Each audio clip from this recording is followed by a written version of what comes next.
Let's talk about Devin Carter, the guard from Providence Junior. Played his first year at South Carolina and then spent his last 2 seasons at Providence. And this past season, he really took off. He averaged nearly 20 points a game, almost 9 rebounds a game, 3.5 assists, and he shot 47% from the field, 38% from 3, and 75% from the free throw line. And he also made 56% of his twos and had just about 2.7 turnovers per game.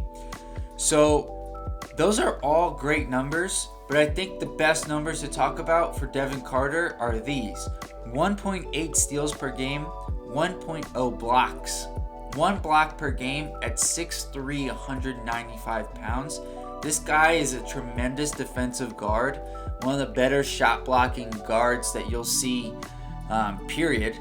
And he's just got a knack for the ball on defense, creating turnovers, deflections, you name it. He's a very aggressive defender. And as the son of Anthony Carter, a 13-year NBA vet, you can tell when you watch Devin Carter pretty quickly. He's got a great feel for the game. He's got a high basketball IQ, and he just has a knack for knowing where to be on a basketball court.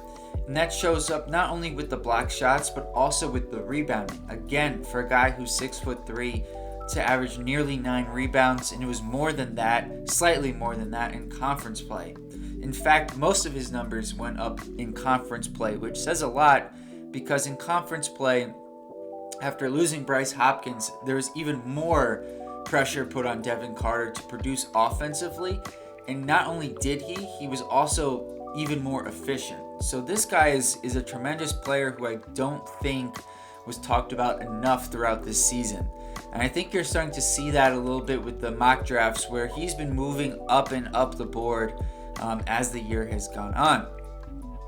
He also is a good finisher around the rim. He just has a good, again, feel for using his body contact to initiate the contact, and then he's got an array of different ways to finish around the basket.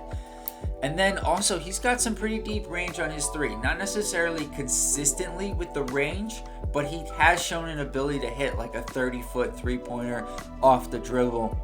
And the bigger questions for me in terms of the weaknesses for Devin Carter are, one, can he adjust to being a guy who's playing a smaller role again at the NBA level, because he's just not going to have the ball in his hands quite as much.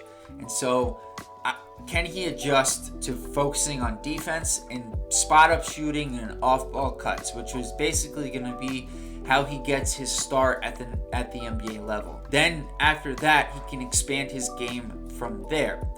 And then the 2.7 turnovers per game really are more of an indication to me that he just had too much playmaking and ball handling responsibility at Providence. And that's something that will come down at the next level when he just doesn't have, he's not going to be the first option. He may be the 4th or 5th option when he's on the court. And that, I think, is going to help Carter because he's a great defensive player. I do think he can adjust to the role, and I would draft Devin Carter. I think he's going to go somewhere between 11 and 25. I know he's 22 years old, but in this year's draft, there's a lot of uncertainty in terms of star players, but I think there's a lot of guys who could be a good role player. And I think Devin Carter is certainly one of those guys who has a high floor, and I think has potential to develop into maybe like a 3rd option on a really good team down the road. So teams like the Kings, the Heat, and the Cavs, I really think should consider him in that 11 to 25 range. I feel about 60-65% confident in my evaluation of Devin Carter.